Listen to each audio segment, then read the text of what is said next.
Effective is one of those buzzwords in education that we truly hear all the time. Do you have an effective discipline model? Did you plan an effective math lesson? Have you built your instruction around an effective assessment tool?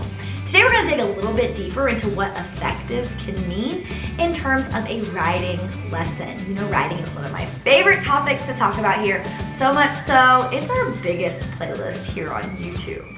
Today we're looking at ways you can make your writing mini lesson that much more effective. When we think about effectiveness in writing, I think you have to look at a few different areas. First and foremost, an effective writing lesson is going to yield the results you want. For me, at the end of a writing mini lesson, I want my students to be able to perform the skill that we focused on in my lesson. A lot of times in writing, it's really hard to not think about the big picture. They have to write an entire personal narrative. They have to write an entire opinion text. When we look at things in that smaller piece of a mini lesson and the skill you're teaching in your mini lesson, that idea of an effective writing unit gets a little less daunting and a little more manageable. Today I'm sharing my top 3 things you can do right now to build a really effective writing lesson.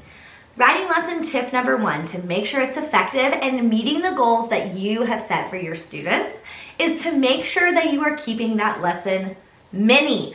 Now, this is one of the great challenges for educators everywhere, giving yourself a time limit when it comes to your instruction.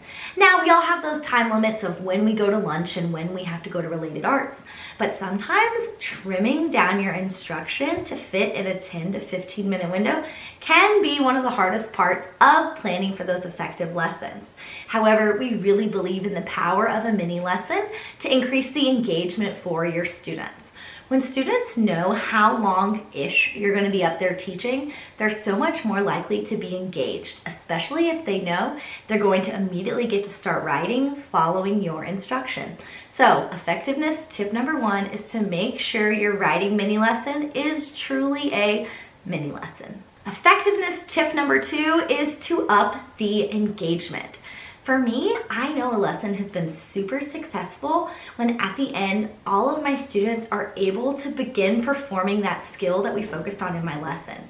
The likelihood of them being able to do that if they were engaged and focused during the lesson is so much higher.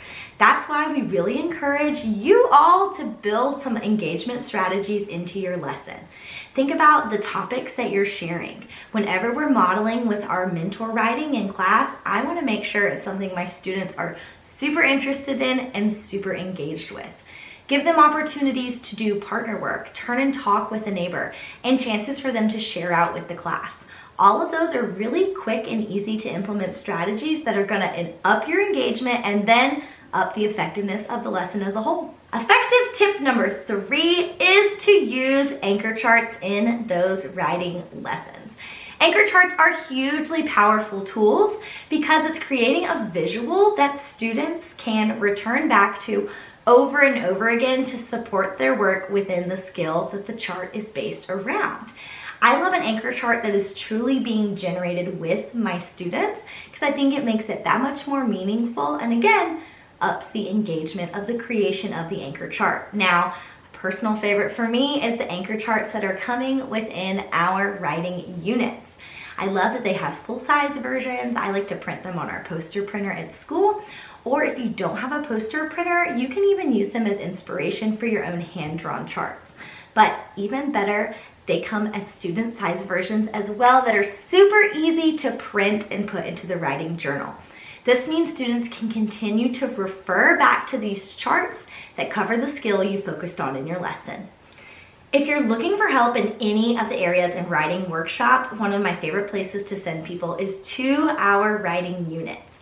We have year-long resources for 2nd grade, 3rd grade, 4th grade, and 5th grade writing. And these bundles very truly have everything you need to plan those effective and engaging writing lessons. Everything from PowerPoint tools, anchor charts, lesson scope and sequences, rubrics, student writing pages.